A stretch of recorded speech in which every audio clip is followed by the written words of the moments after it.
السلام عليكم ورحمة الله وبركاته. أهلا بيكم في بث مباشر جديد. النهاردة أنا هتكلم في موضوع من المواضيع المهمة جدا، وهتكلم في معلومات أول مرة تطلع للناس، خصوصا لأني هرد على موضوع مهم جدا، موضوع يمكن من أهم المواضيع اللي أنا بتكلم فيها في خلال اليومين اللي فاتوا. طبعا للأسف الشديد ناس كتير بتخش تهاجمني فيه. ويا ريت اللي بينتقد باحترام وبأدب، لا ده بينتقد بقلة أدب وبقلة ذوق، ولازم يغلط ولازم يشتم وفاكر ان هو كده بيتكلم بشكل صح وبيتكلم بشكل كويس. طيب خليني في البداية، أهم حاجة في الفيديو ده لايك لايك لايك، تعليقات، قول لي الصوت كويس، شاركني في التعليقات لأن الموضوع مهم جدا، مهم جدا وأقسم بالله. ب... لازم نبتدي مع بعض نمشي صح. بسم الله. اولا، التغيير. اي انسان في الدنيا بيحصل له عمليه تغيير مستمره، اي انسان بيحصل له عمليه تغيير مستمره الا في حاله واحده، انه يقرر ان هو يوقف نفسه وما يتغيرش، انه يوقف نفسه وما يتغيرش.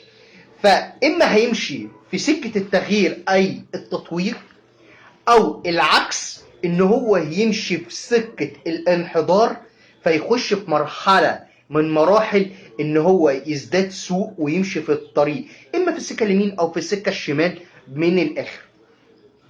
طيب، العلاقات العاطفية او علاقات الخطوبة او العلاقات اللي بيحصل فيها عملية تغيير، انا النهاردة قررت اللي انا عايز ده، عرفت شخص، صديق، خطيب، خطيبة، سواء بنت سواء ولد، او حتى زوج او زوجة، انا عايز اغيره. زي الاسئلة اللي دايما بتلاقيها مطروحة على جروبات الفيس: خطيبي بيشرب سجاير، انا عايز اخليه يبطل يشرب سجاير.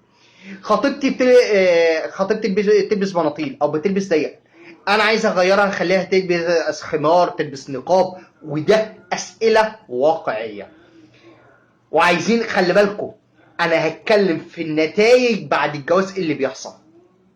طيب خلينا نكمل، نمشي واحدة واحدة في الموضوع.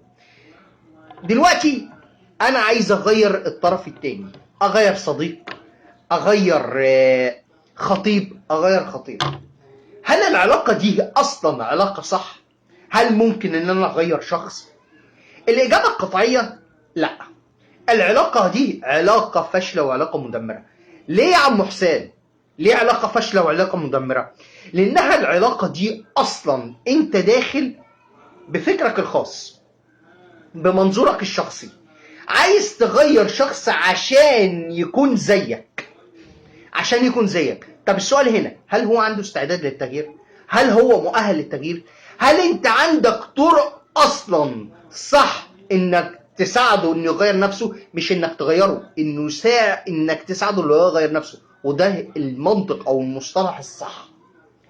انا عايز اساعد شخص اللي هو يتغير. النهارده لما يجي حد بيجي يكلمني: يا مستر حسام، يا دكتور حسام، او يا حسام ساعدني في كذا، انا عايز اعمل كذا كذا كذا كذا كذا، ببتدي انا وهو نتكلم ونتناقش عشان اقدر افهم طبيعه حياته ماشيه ازاي، عشان اقدر اساعده على التغيير، مش اللي انا اغيره، اساعده في التغيير. لان قرار التغيير هو قراره الشخصي. مفيش انسان في الدنيا هتقدر انك تغير له وهو مش عايز يتغير. ربنا قال لك ايه؟ ان الله لا يغير ما بقوم حتى يغيروا ما بانفسهم. انا اللي ابتدي اغير. التغيير بيبتدي من عندنا، الخطوه بتبتدي من عندنا. الحديث القدسي: من تقرب الي شبرا تقربت اليه ذراع. ايه ده البدايه من عندي انا، بدايه التغيير عندنا، البدايه عندنا. عشان لما انا اقرر ان انا اتغير، لما انا اقرر امشي في طريق ربنا، هلاقي ان ربنا بيسر لي الطريق اللي انا امشي فيه، تيسير اللي انا سبل الهدايه، هدايه دلاله، هدايه توفيق. يبتدي بقى يتفتح لي الباب، يتفتح لي الباب اللي انا امشي فيه. بس ده الاساس، الخطوه الاولى عندي انا. طيب ايه المشكله؟ المشكله ان في ناس حاطه في دماغها نقطه مهمه، انا هغير الشخص. لما حد يجي بيقول لي كده، انا مش بوضح له الصوره دي، انا بقول له ما ينفعش، انا بلخص لك الكلام، ما ينفعش. طب ليه يا عم حسام؟ بصوا يا جماعه، التغيير، انواع التغيير، بصوا، في تغيير زماني، في تغيير مكاني، في تغيير لاشخاص، يعني انا بتغير عشان مكان معين، عشان زمان معين، عشان اشخاص. تغيير زماني، تغيير مكاني، تغيير عشان اشخاص، تغيير عشان مواقف. خلي بالكم ده تغيير عشان مواقف. طيب التغييرات دي تغييرات ايه؟ مؤقته. التغييرات دي تغيير مؤقت. انا عايز من ضمن التغييرات دول التغيير عشان اشخاص. انا النهارده انت داخل بتكلمني، بنت جايه بتقول لي خطيبي عايز اغير خطيبي. ايه ده خطيبي بدا يسمع كلامي وبدا يغير. يا ست الكل، خطيبك عنده استعداد اللي هو يتغير؟ يا حبيب قلبي، خطيبتك عندها استعداد انها تتغير؟ لو لا، يبقى مفيش حاجه اسمها تغيير. انت ما تخشش اصلا عشان تغيره، انت ما تخشش في البدايه اصلا عشان تغيره. امتى بيحصل ده؟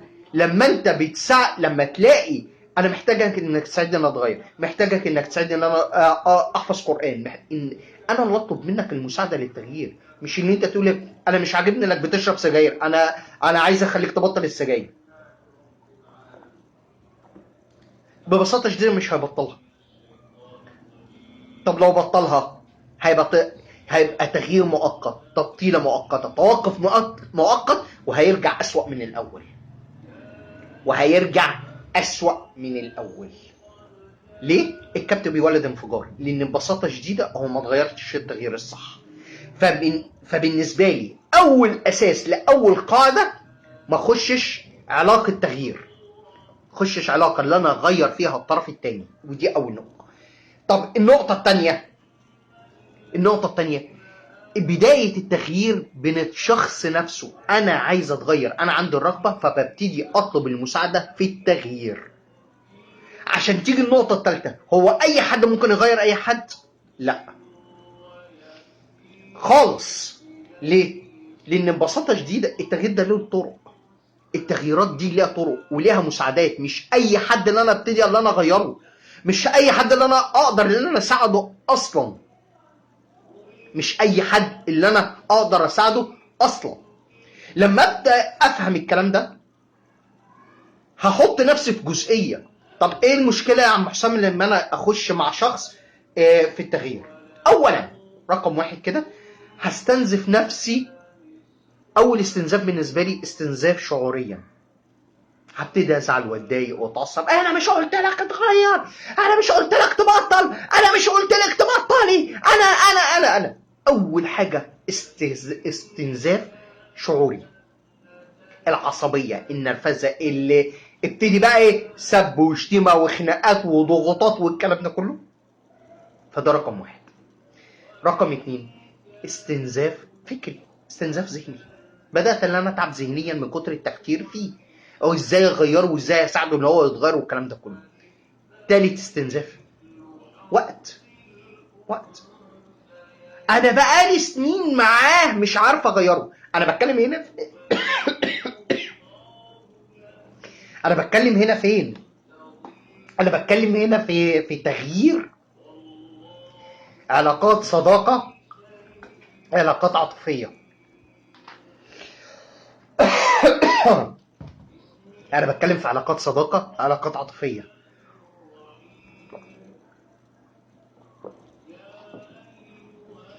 تخيلوا استنزاف، ما بالك بقى التغيير ده اثناء الجواز؟ عايز اغير جوزي، عايز اغير مراتي، نفس الاستنزاف ونفس المشاعر ونفس كل حاجه هتحصل، لان الشخص التاني ما عندوش القابليه، خصوصا الراجل. ايوه يا باشا، احنا ناس ولاد 60 في 70، احنا نوعنا ده نوع ما يعلم به الا ربنا. ما يخرجش ممكن راجل يتغير علشان ست. لما بنت بتسالني السؤال ده بقول لها لحد امتى؟ ايوه هيتغير لحد امتى؟ هيتغير لحد امتى؟ لحد ما يمتلكك وهيرجع اسوأ من الاول. من الاخر الراجل ما بيحبش الذنب. الراجل في الاصل بتاعه هو مش هقول لك متجمد او متحجر، لا، هو عنده شخصيه كده لعالم تاني مختلف خاص عن الست. الست تملك من المرونه في التغيير، وده اللي اتكلم فيه اكتر مع علم نفسك قرايته لهم في لما بيتكلم عن الراجل والست وعلاقات الراجل والست وسيكولوجيه الراجل وسيكولوجيه الست. الست عندها قابليه للمرونه اكتر من الراجل. الست عندها من المرونه في الحوار وفي الكلام وفي الاسلوب، سبحان الله ربنا خلقها كده. الراجل لا.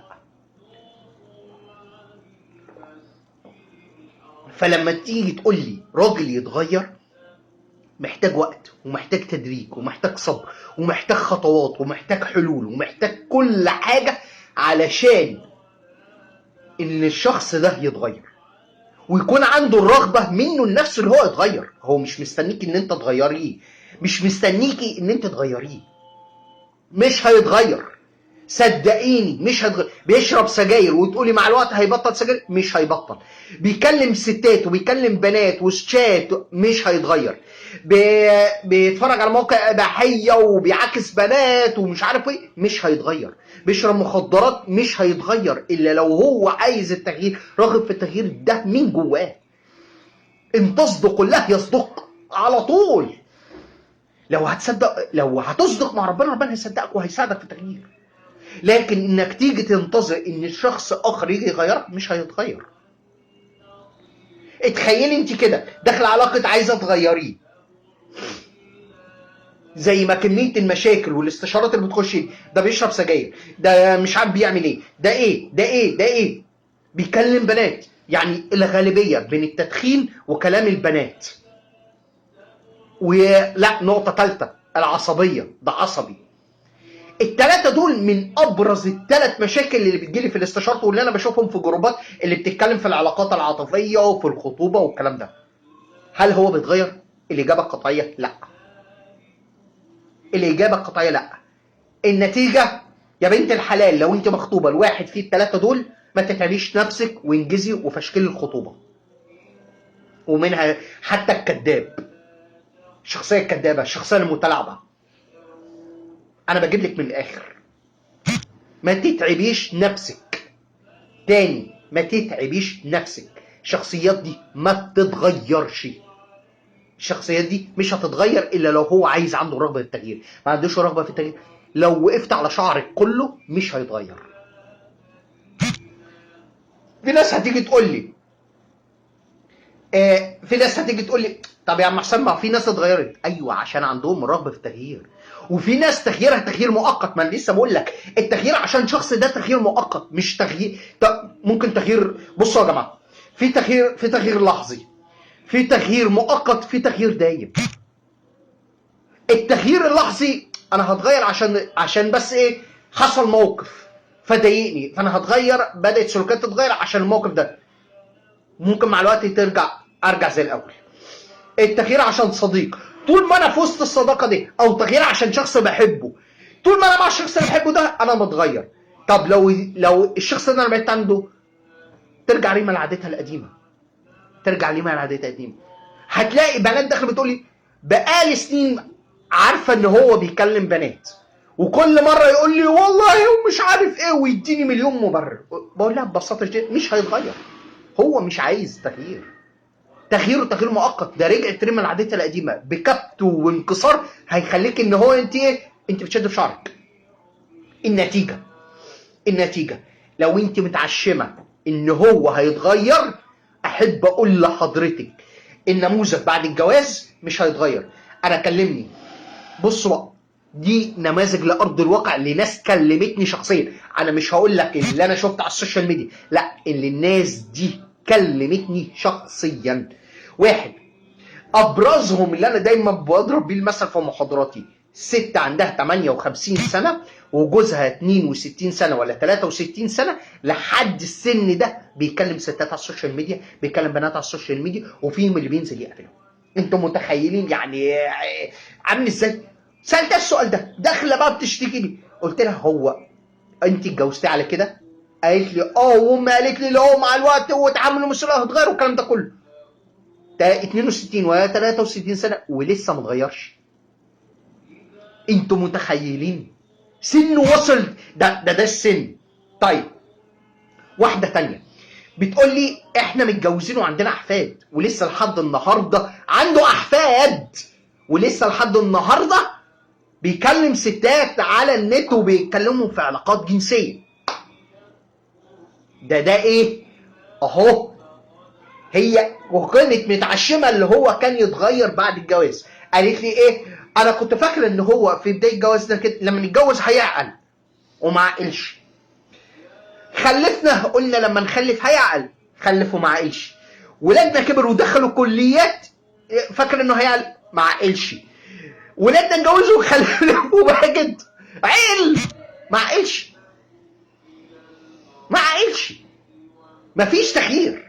ده انا بتكلم في بالنسبه لكلامه مع البنات. نفس الحكايه في العصبيه، نفس الحكايه في الكذب، نفس الحكايه في شرب التدخين، نفس الحكايه في شرب التدخين. بتقول لي يا دكتور ده في مدخن بشراهه. انا كرهت اللي انا اقرب منه، كرهت اللي انا اقرب منه وقلتها له اكتر من مره. برضه نفس الحكايه، تعب ووقع من طوله وجاته امراض والدكاتره قالوا له لازم تبطل، برضه نفس الحكايه. اللي عايز يتغير بيبتدي يتغير من نفسه. ده نماذج، انا بقول لكم على نماذج لناس كلمتني وفي بسببهم والله العظيم اقسم بالله وده حصل، اقسم بالله وده حصل. اكتر من ست داخله في الفتره الاخيره بتكلمني جوزي بيعرف ستات، جوزي بيتجوز عرفي، بكتشف اللي هو بيتجوز عرفي، اتجوز اكتر من واحده. والاقي يعني احد الاصدقاء لقيتها بتكلمني تقول لي ده اتجوز صاحبتي، اتجوز صاحبتي، قعد يلعب عليها لحد ما اتجوز صاحبتي. انتوا متخيلين وصل لدرجه دي؟ إيه يا ست الكل، حضرتك كنت فين من بدايه من قبل الجواز؟ اكتشفت من بدايه الجواز. طب لما اتجوزتيه واكتشفت ده ما وقفتيش كل حاجه عند حدها ليه؟ اصلي حبيته، اصلي افتكرت، اصلي المبررات. هو مش هيتغير. بقى النهارده بقى بيرمي ولاده وبيروح يقابل ستات ويتكلم مع ستات. ده اكتر من حد بيقول لي بنفس الطريقه دي. يبقى من البدايه ارجع من الاول خالص، الغي بقى فكره التغيير وعلاقات التغيير وعلاقات العاطفيه واحنا بنحب بعض واحنا ما نقدرش نستغنى عن بعض، بس هو عنده العيب الفلاني وما عندوش، بس عنده حاجات تانية حلوه. لا يا جماعه، نقول في حته اختيار شريك الحياه. من ضمن اسس اختيار شريك الحياه اللي انا بعرف مميزات وعيوب الشخص ده. ايه مميزاته؟ ايه عيوبه؟ الشخص اللي انا هتعامل معاه وهتقبله زي ما هو. هل مميزاته مناسبه ليا؟ في مميزات ما تبقاش مناسبه ليا. في عيوب مناسبه ليا وهقدر اتعامل معاها، وفي عيوب مش مناسبه ليا ما اقدرش اتعامل معاها. يعني واحده والله العظيم، وده حصل ده امبارح حصل الكلام ده. واحده بتقول بيشرب سجاير وحاولت معاه قبل كده كتير وما ده. انا دخلت قلت لها لو هو مش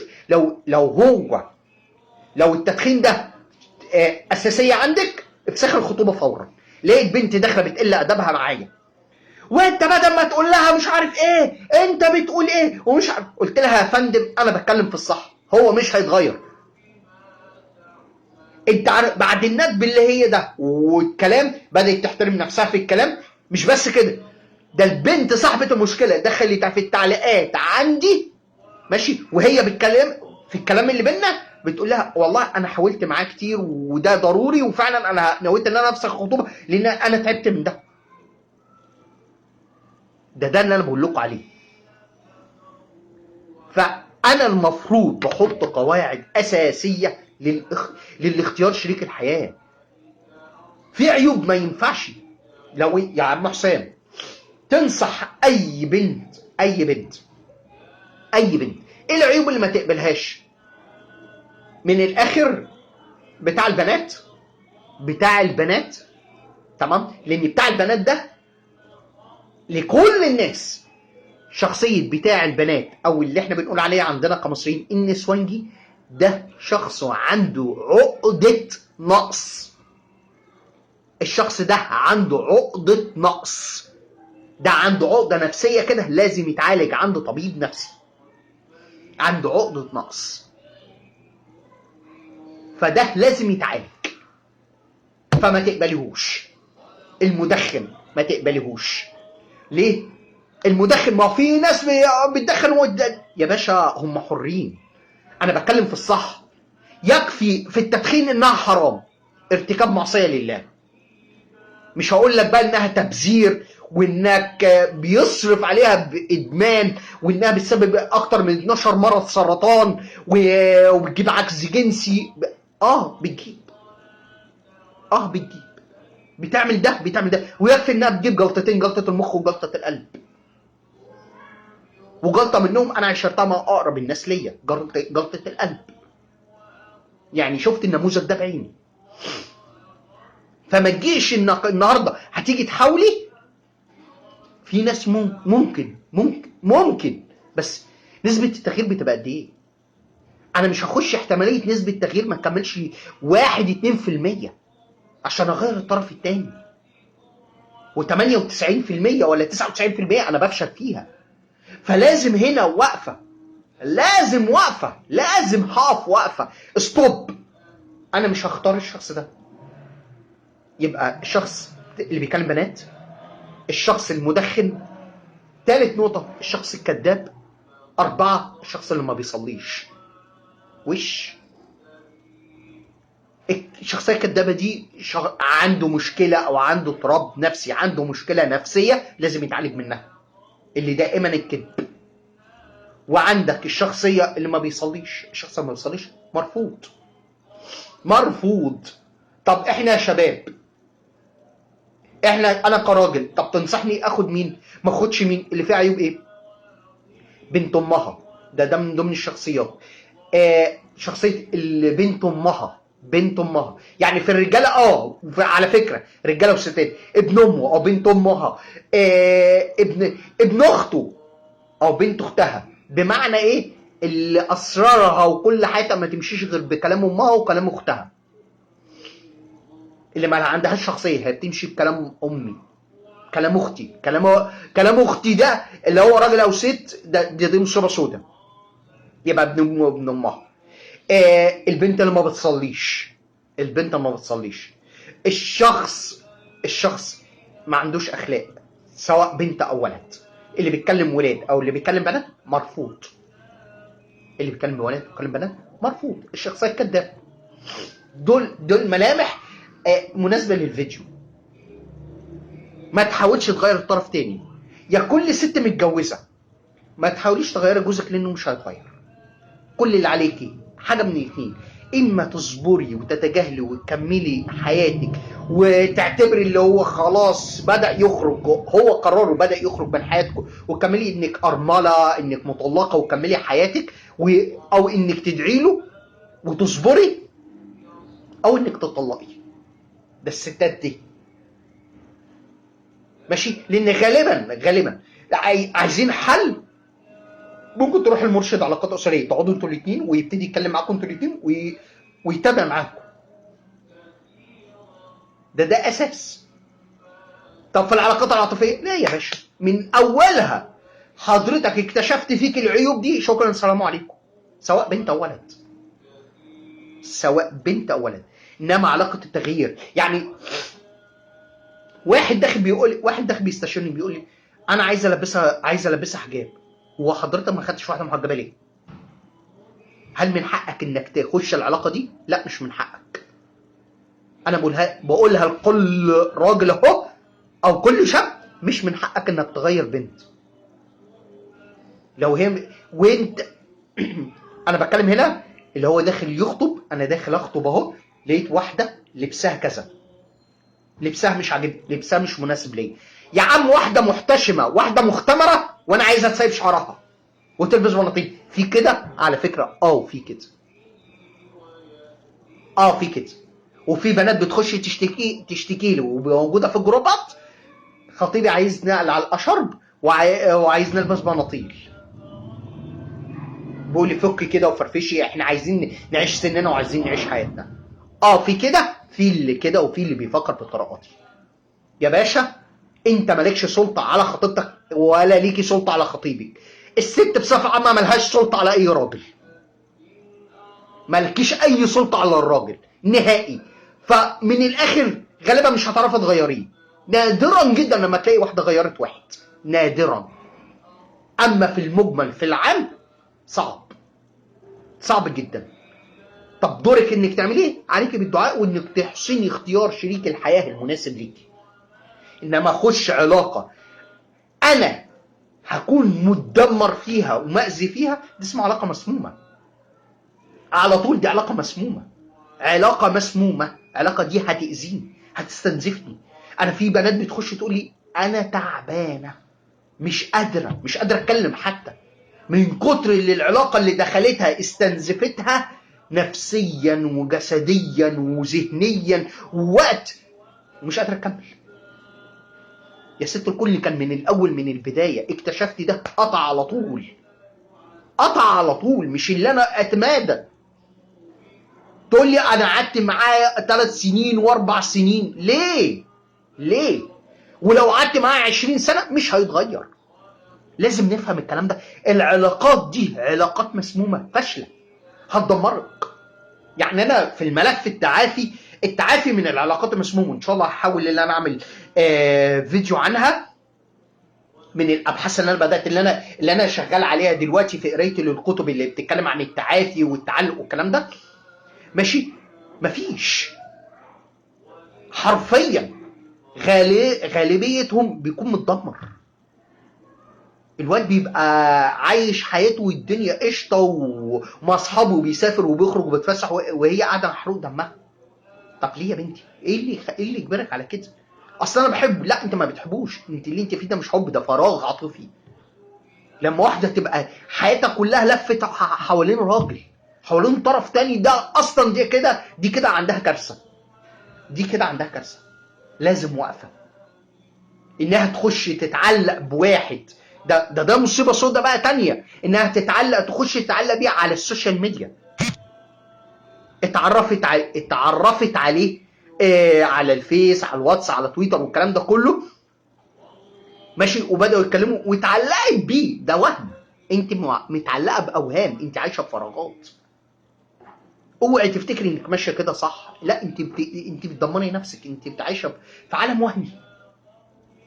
فلازم نفهم الكلام ده كويس قوي. لازم نقف وقفه مع كل كلمه بتتقال. يعني انا لما بتكلم في المحاضرات عن انواع التغيير، من التغيير الدايم والتغيير المؤقت والتغيير اللحظي. امتى بيحصل التغيير اللحظي؟ التغيير اللحظي ده لما تلاقي موقف صعب عليك وشد عليك. التغيير ده لما خدتش القرار انك بتتغير فيه وتقول فيه لا انا لازم اكمل ولازم هقف ولازم اثبت. ماشي. لا انت هتستمر زي ما احنا ما بنقول بالعبط والسذاجه اللي انت فيها دي. اتغيرت شويه، تغيير لحظي، تغيير لموقفين 3 ورجعت لحد حياتك بقت اسوأ من الاول. تغيير مؤقت بس لمجرد انك عشان تنول ده. زي الطفل الصغير بيصلي لحد ما ياخد الحاجه الحلوه، بعد ما ياخد الحاجه الحلوه مش هيصلي. دايما عايز يتحافظ على مكافآت، بدور على حاجات. الولد اللي هو عايز يبقى متدين ويظهر بقى البنت اللي هو متدين بقى عشان ايه؟ يكسبها. واول ما يوصل لها يرجع زي الاول. خلاص بقى ما انا وصلت لها ودقت. تغيير مؤقت. التغيير الدايم بيبقى ليه عناصر. تغيير الزماني، الناس اللي بتتغير عشان رمضان. التغيير المكاني لما تسافر دوله اوروبيه وترجع تاني، او دوله خارجيه وترجع تاني. تغيير مكاني.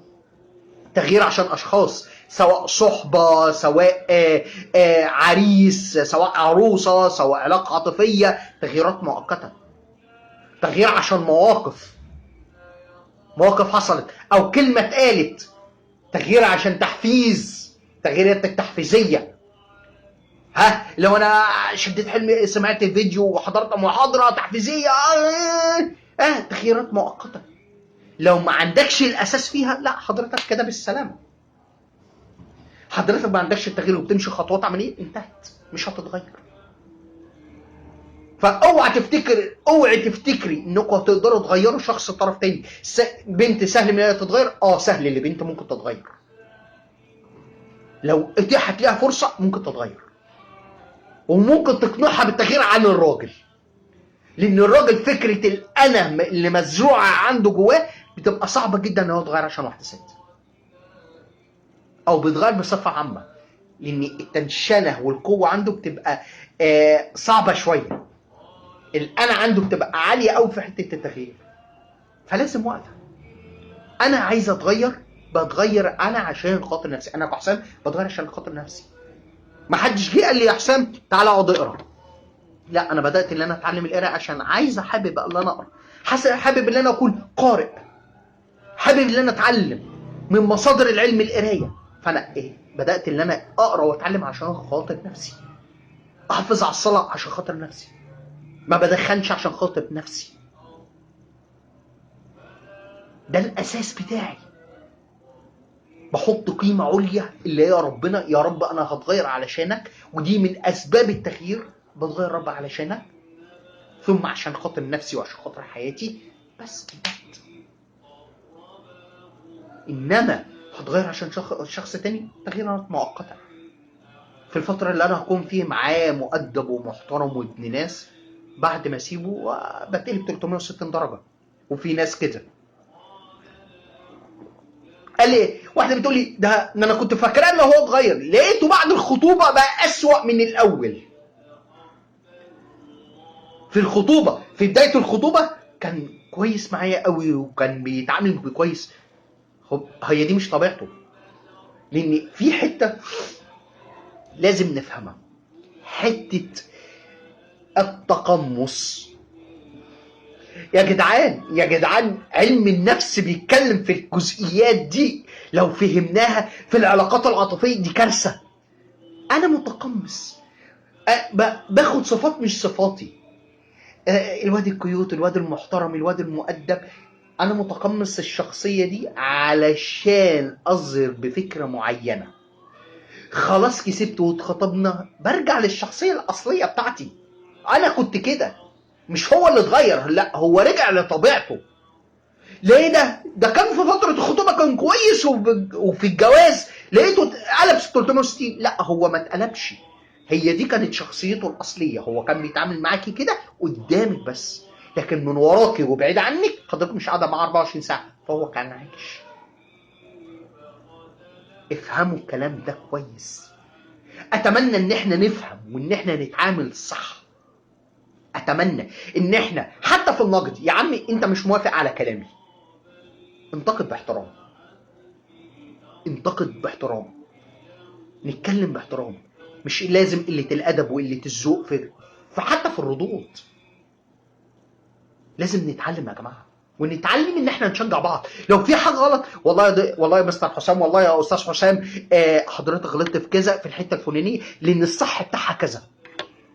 انا عن نفسي انا هاخد كلامك على عيني وعلى راسي وهروح ادور عليه وارجع نفسي، لان ده صح. انا طالب علم، انا بقول يا جماعه انا مش عالم، انا طالب علم. طالب علم ممكن يغلط. انا كطالب ممكن اغلط، ممكن فكرتي عن الموضوع ده غلط، عايز اصححه. مش عيب، مش عيب ان انا اغلط واطلع اقول ان انا غلطت في كذا. لكن العيب في الاصل لما الاقي واحد يقل ادبه تحت اسم النقد. ده اسمه كده نقد هدام. يبقى تسكت خالص، كن خيرا او اصمت.